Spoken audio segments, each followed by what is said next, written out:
नमस्कार, मैं हूं जनार्दन सिंह सर्वोदय। पुनः एक बार परम श्रद्धेय भाइयों और बहनों, आज पुनः एक लंबे अंतराल के बाद मैं वीडियो पर आप लोगों के सम्मुख प्रस्तुत हुआ हूं। मेरा स्वास्थ्य उस लंबे समय से खराब चल रहा था और चल भी रहा है। आप सभी लोगों से अपने स्वास्थ्य के लिए आशीर्वाद की आवश्यकता है। फिर भी बैठे बैठे क्षणों में मुझसे नहीं रहा गया, तो मैंने सोचा कि एक लंबे अंतराल के बाद एक वीडियो और हम आप लोगों के सामने प्रस्तुत कर दें। इसमें जो कुछ भी त्रुटियां होंगी, हम यह आशा करेंगे कि आप लोग इस बीमारी की अवस्था में मुझे समझ करके उसे माफ़ करेंगे, लेकिन जो उसमें गलतियां होंगी उसका सुझाव हमारे पास ज़रूर भेजेंगे, उसको हम आगे फिर वीडियो में सुधारेंगे। मैं धर्म में पूर्णतया विश्वास करता हूँ, किंतु धर्माडंबर में नहीं। मैं ईश्वर में भी पूर्णतया विश्वास करता हूँ, किंतु एक ऐसे ईश्वर में जो परम तत्वमयी हो, यानी संसार के संपूर्ण तत्व उसी में से उद्गमित होते हों और अंतोगत्वा उसी में संलयित हो जाते हों, यानी परमात्मा स्वरूप जो हो ईश्वर, उसमें मैं विश्वास करता हूँ। इसमें कोई संदेह नहीं होना चाहिए कि मैं नास्तिक हूँ, लेकिन ऐसे ईश्वर के रूप में भी मेरा विश्वास है जो कि परमात्मा के रूप में हो। मित्रों, भाइयों और बहनों, आधुनिक समय में मैं यही समझता हूँ कि कोई भी लेखन वही प्रासंगिक है जो कि देश काल और समय की, देश काल और मनोवैज्ञानिक विश्लेषणों की सीमाओं से परे हो।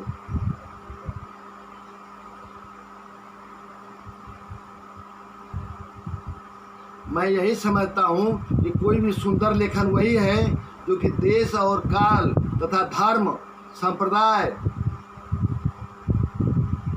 की सीमाओं से परे हो, यानी जो सार्वकालिक हो और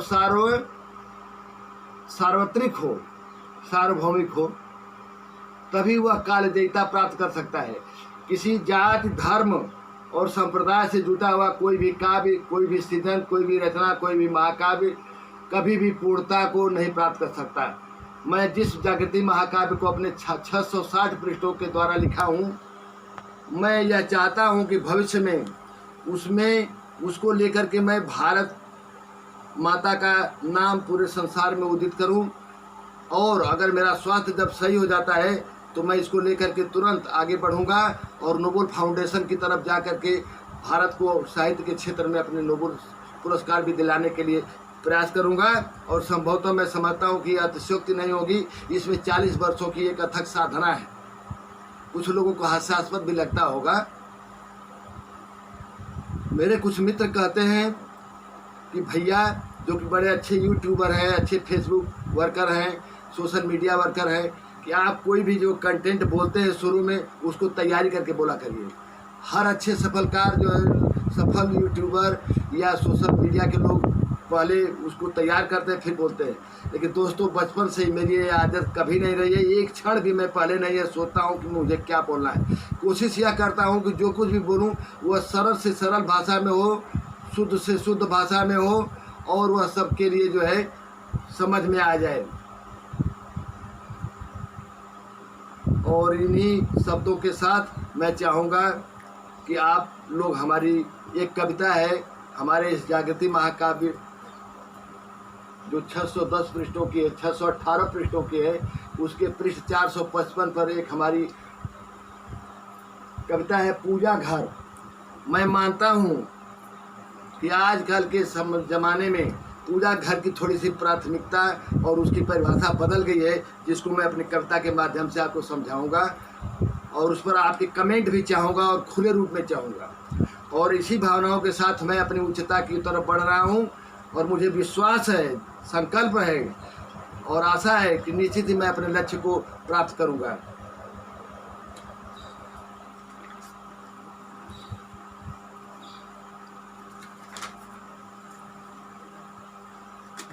पूजा घर 455 पृष्ठ।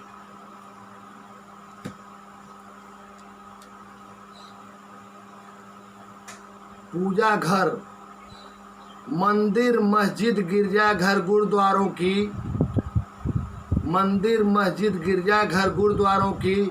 बंद दीवारों में किसे खोजते हो? व्याकुल अधीर हो करके तुम क्या इनमें ईश्वर ढूंढते हो? संभवतः यदि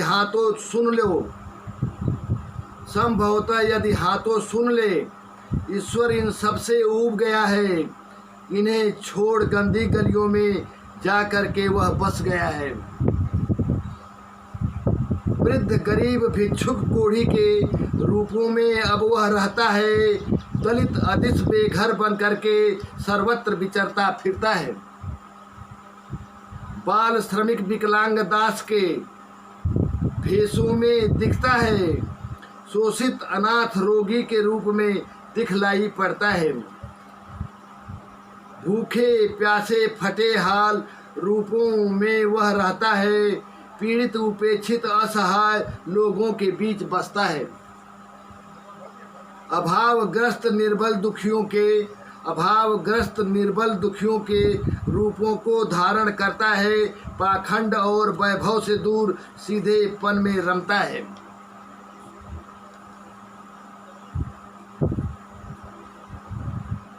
पान फूल रोरी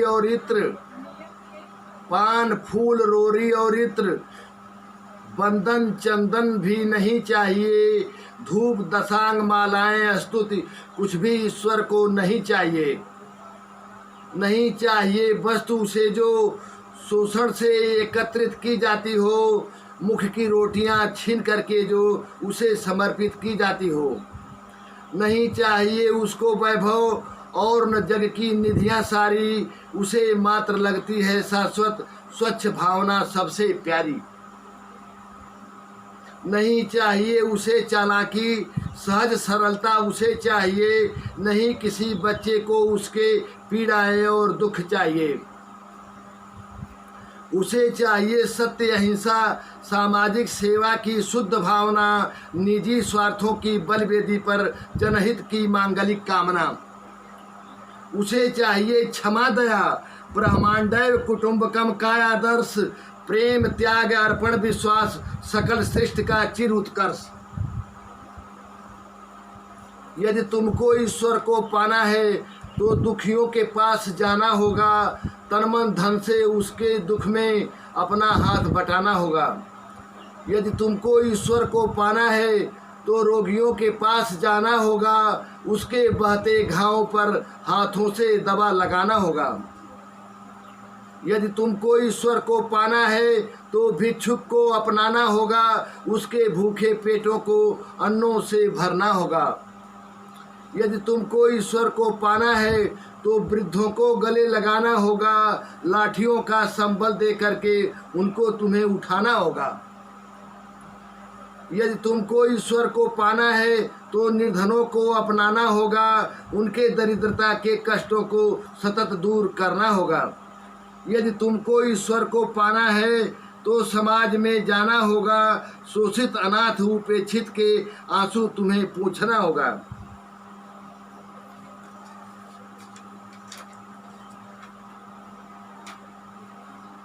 यदि तुमको ईश्वर को पाना है तो करुणा को अपनाना होगा, सत्य अहिंसा क्षमा दया को जीवन सूत्र बनाना होगा। यदि तुमको ईश्वर को पाना है तो दलितों को गले लगाना होगा, बाल श्रमिक विकलांग दास संग अपनत्व भाव दिखलाना होगा। यदि तुमको ईश्वर को पाना है तो दलितों को गले लगाना होगा, बाल श्रमिक विकलांग दास संग अपनत्व भाव दिखलाना होगा। यदि तुमको ईश्वर को पाना है तो स्वयं आपको ढूंढना होगा। पीड़ित संतप्त मानवता हित बलिदान स्वयं का करना होगा। यदि तुमको ईश्वर को पाना है तो कर्म योग अपनाना होगा।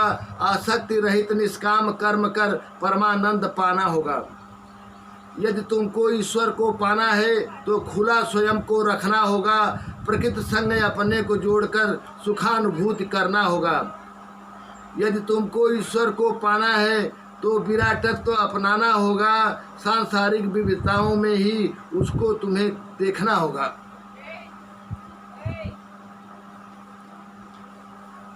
यदि तुमको ईश्वर को पाना है तो कण कण में उसे ढूंढना होगा। अंदर छिपी शक्ति से उसके जग को सुशोभित करना होगा। यदि तुमको ईश्वर को पाना है तो संश्लेषक विश्लेषक बनना होगा।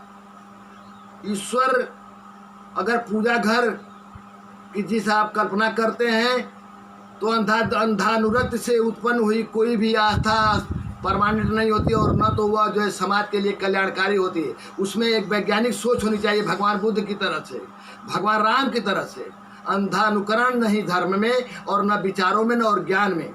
और जहाँ पुनरावृत्ति होती है और जहाँ पर अंधानुरक्ति होती है वह ज्ञान और वह धर्म कभी भी कल्याणकारी समाज के लिए नहीं होता है। इसीलिए इसी वैज्ञानिक सोच के साथ मैंने लिखा है कि यदि तुमको ईश्वर को पाना है तो संश्लेषक विश्लेषक बनना होगा। अनगिन ऊर्जाओं के समन्वय से जग को विकसित करना होगा। आधुनिक पूजा घर क्या है, इन्हें देखो। विद्युत गृह प्रयोगशालाएं खेत, विद्युत गृह प्रयोगशालाएं खेत, विद्यालय ही हमारे पूजा घर हैं। चिकित्सालय पुस्तकालय क्रीड़ा स्थल कारखाने ही ईश्वर के घर हैं। रंगशाला कार्यशाला प्रतिभूतालय, रंगशाला कार्यशाला प्रतिभूतालय सेवाश्रम ही सच्चे पूजा घर हैं। कुछ और नहीं, निर्माण स्थल ही अब तो हमारे पूजा घर हैं। यही हमारे पूजा घर हैं। दोस्तों बीच में एक शब्द आया प्रतिभूतालय। प्रतिभूतालय का मतलब होता है जहाँ पर कि शेयरों को एक्सचेंज किया जाता है, खरीदा और बेचा जाता है, उसे प्रतिभूतालय कहते हैं, यानी शेयर मार्केट। तो रंगशाला कार्यशाला प्रतिभूतालय सेवाश्रम ही सच्चे पूजा घर हैं। कुछ और नहीं, निर्माण स्थल ही अब तो हमारे पूजा घर हैं। नहीं चाहिए पूजा, वही हमारे पूजा घर हैं, वही हमारे पूजा घर हैं जहाँ सृजन सब करते हैं। विश्व प्रगति के लिए साथ मिल कुछ रचते रहते हैं। नवयुग के इन पूजा घरों को, नवयुग के इन पूजा घरों को निश्चित तुमको पहचानना होगा। यहीं मिलेगा ईश्वर हमको, यह बात सभी को जानना होगा, यह बात सभी को जानना होगा। नमस्कार।